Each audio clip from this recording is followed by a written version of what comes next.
Stephanie, can you tell us your full name? Stephanie Jean Chapek, formerly Stephanie Jean Rucker. Stephanie Jean Rucker. Can you tell me your parents' names? William Gerard Rucker II and Pamela Jean Beckley.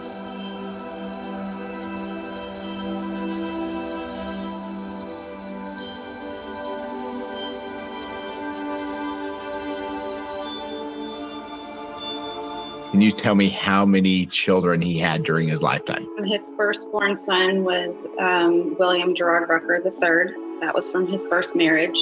When he married my mom, he had another son, Shane Logan Rucker. He had a daughter, Jamie Louise Rucker, and then me, Stephanie Jean Rucker. Do you know anything about his early life? He was born in Jackson, Michigan. I do know his brother was 2. He has an older brother, Tommy Rucker. They moved out to California when he was 3, I believe. And from there, he grew up in California, Southern California. He considered himself a Californian? Yes, he did. Just like you do, right? He was a surfer dude. So he was a surfer dude. What else did he do in his early years that you know about? So he didn't really talk about much of his childhood. He kept very quiet about that. But I do know from stories that he would tell, him and his brother would try and kill each other, literally. But they had a unbreakable bond. And then in 1969, he enlisted in the United States Marine Corps. His girlfriend, Cheryl, his first wife at the time, was pregnant with his son, Billy. And in 1970, he enlisted to go to Vietnam and fought in the Vietnam War for about a year. His son was born while he was overseas. So he didn't meet him until he was a little over 1. And did he ever tell you any war stories or anything about what happened while he was in Vietnam? All I know is he was the radio man. So he was in frontline action and definitely saw some horrific scenes. He didn't really talk about his war stories. He kept it to himself. I do know that he divulged a little bit of stories with my brother-in-law, my sister's husband, when he came back from Iraq. So there were little stories, but nothing that I could remember because he felt it was not something I should know about. What he had to live through, because that was the sacrifice that he took. Did you ever hear anything about how he was before or after the war? Like, did anybody ever say that it changed him? So, it did change him. I do know my mom said that even when they started dating, he would still sleep on the floor. He did not feel comfortable in a bed. He was used to sleeping on a hard rock surface, cold, wet. She thought that was very odd, but it didn't really change him to the point where it took away his humanity. He was still humble, just he was more reserved on doing things in life. Didn't put himself into stressful situations, but he did. You can tell the PTSD would come out ever so often because you can just, his demeanor would change. You knew not to push that there. So he surfed before he served. Did he surf after when he was older? Not very, very much, no. He did more along the lines of he rode motorcycles. Yeah, so after he met my mom, he would ride on their Triumph or his Triumph together and trying to get the girl. Okay, and then tell me a little bit about what you would consider his character or personality. Let's see.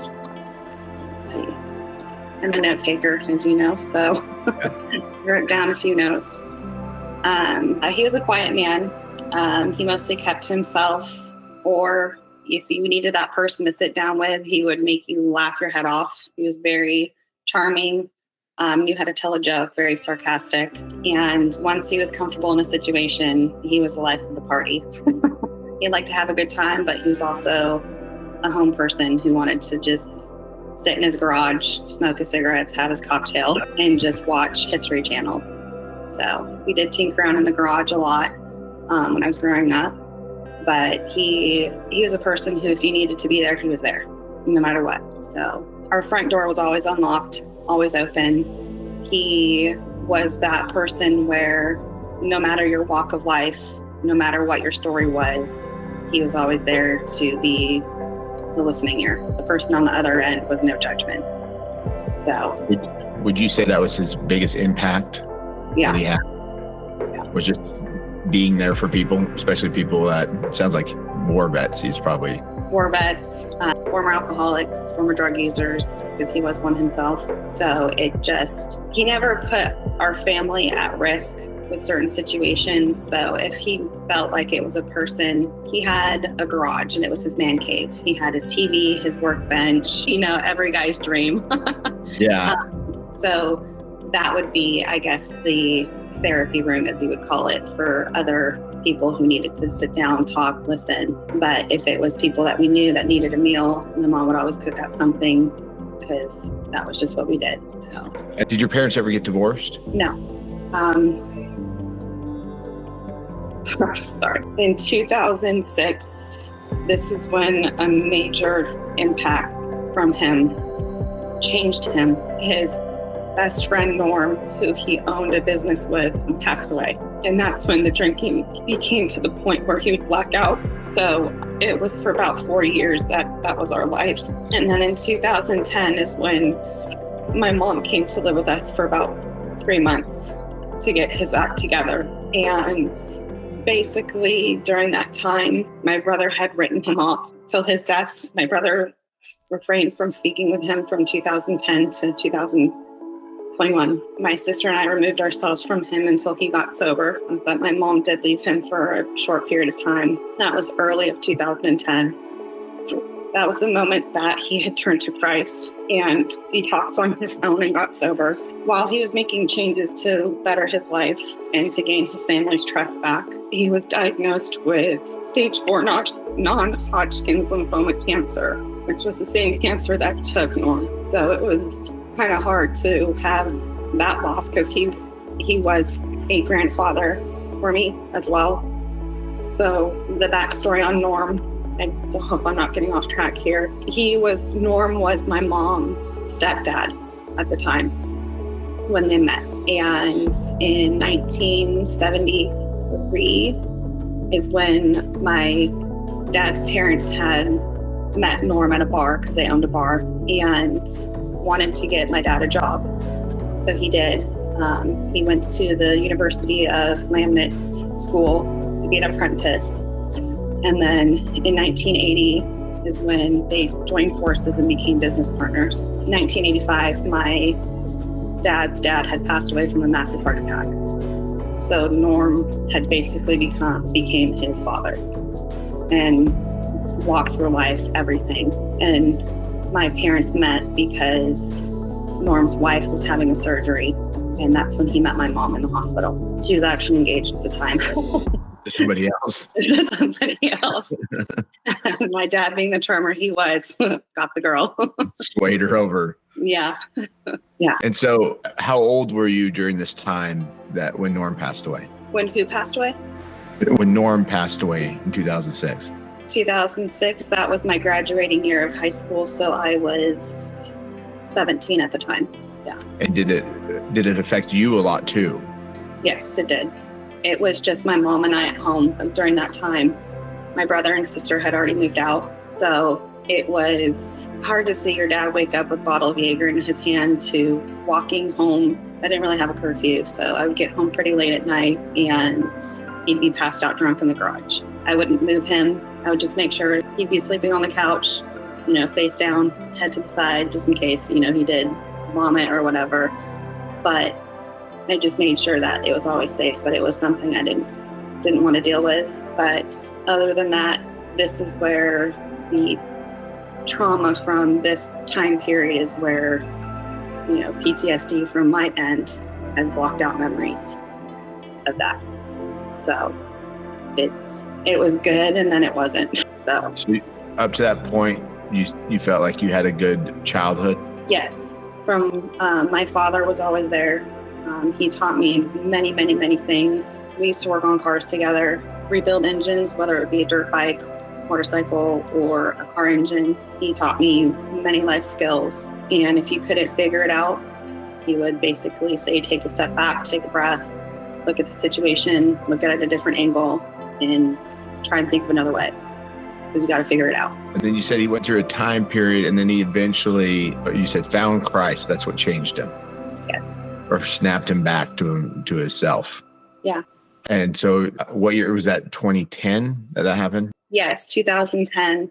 I was pregnant with my son at the time. During this time period, he was reconnecting himself, getting his family back, especially his wife, going through chemo, going through cancer. He didn't meet his grandson, my son, Colin, until he was about 4. So my kids didn't have a time period where he was in his life. They were in his life, as I was doing everything I could to protect my children, to not have the negative view that I did. I wanted to protect them in saying, he's a nice grandpa. He's not the mean and ugly one.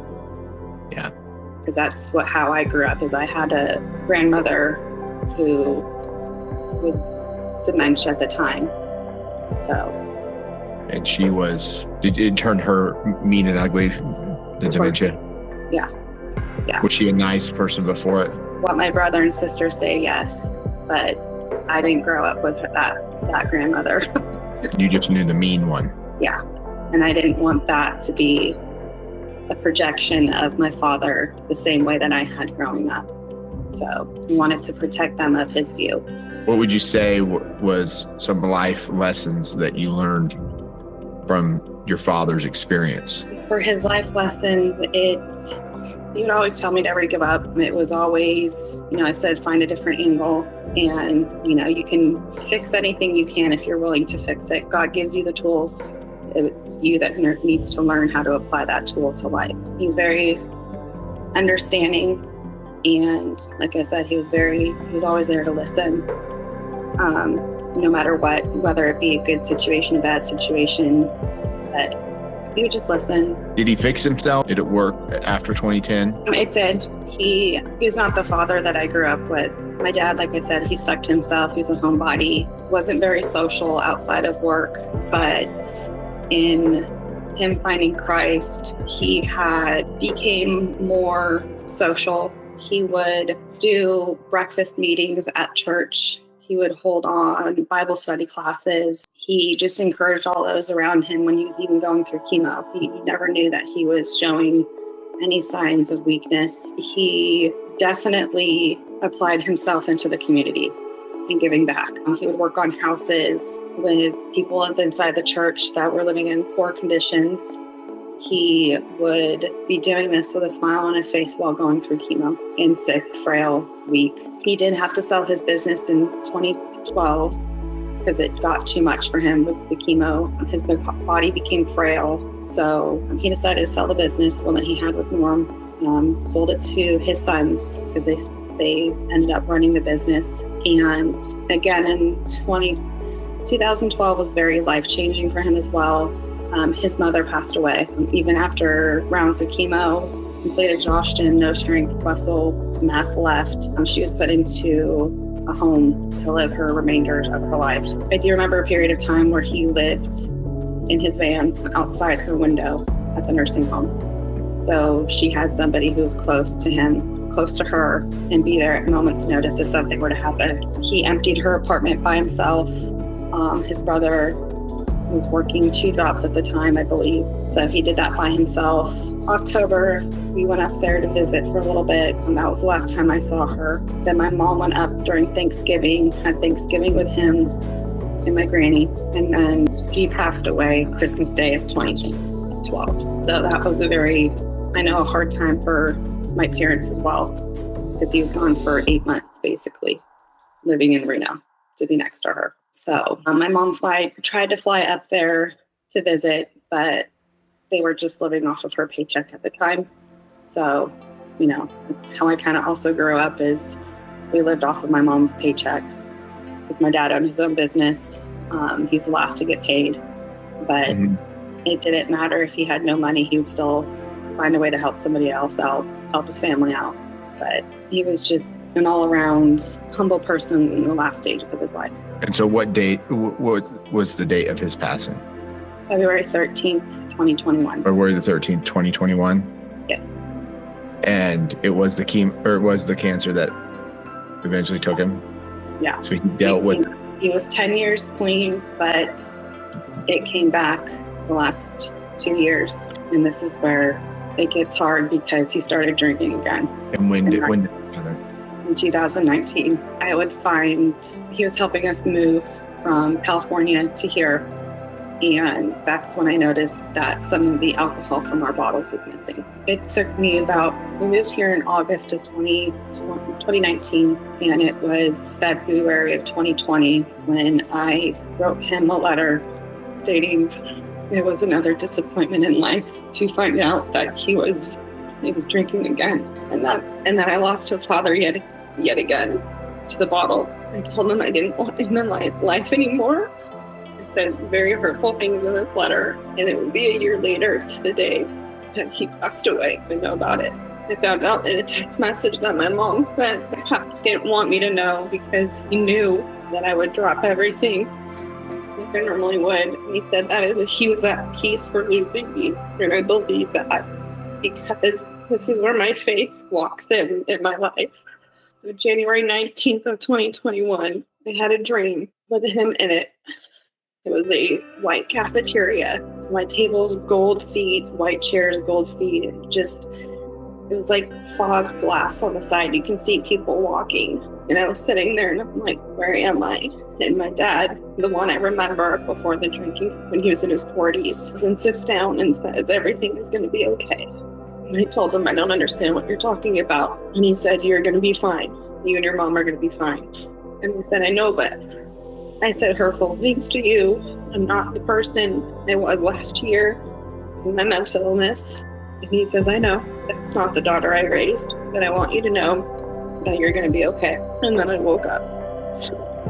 Later, I found out that was the day that he slipped into a coma. And then a month later, he passed away in February. And it took me about 2 months to reach out to my mom after I found out he had passed away, and found out that it was the cancer that basically shut everything down in his system. He did start drinking. My mom tried to stop it, but she knew it was his way of healing the pain because he was in a lot of pain. I did find out months when she told me everything that my letter did crush him, it destroyed him, but it was Christmas 2020 when everything, like, she knew it was the end, because she would find him not because of the drinking, but his body failing. He had to be taken to ambulance a couple times because he was found in the middle of the driveway, just trying to walk to the car or walk to the mailbox. He would come back and just collapse. So my mom was basically shadowing him. His brother did come into town to help take care of him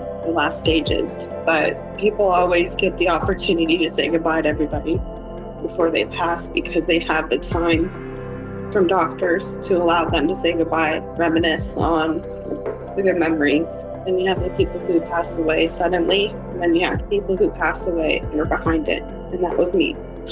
I didn't know how to grieve his death. So this is, I guess, the final chapter of my grieving as well, doing this.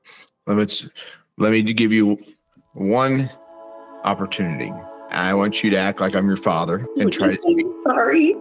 Everything I do in life was always to make you proud. And I hope I can pass on your legacy through me, because that's all I've ever wanted to do. He was my best friend. Should have listened to you about Brandon. You didn't like him in the beginning. Never liked him.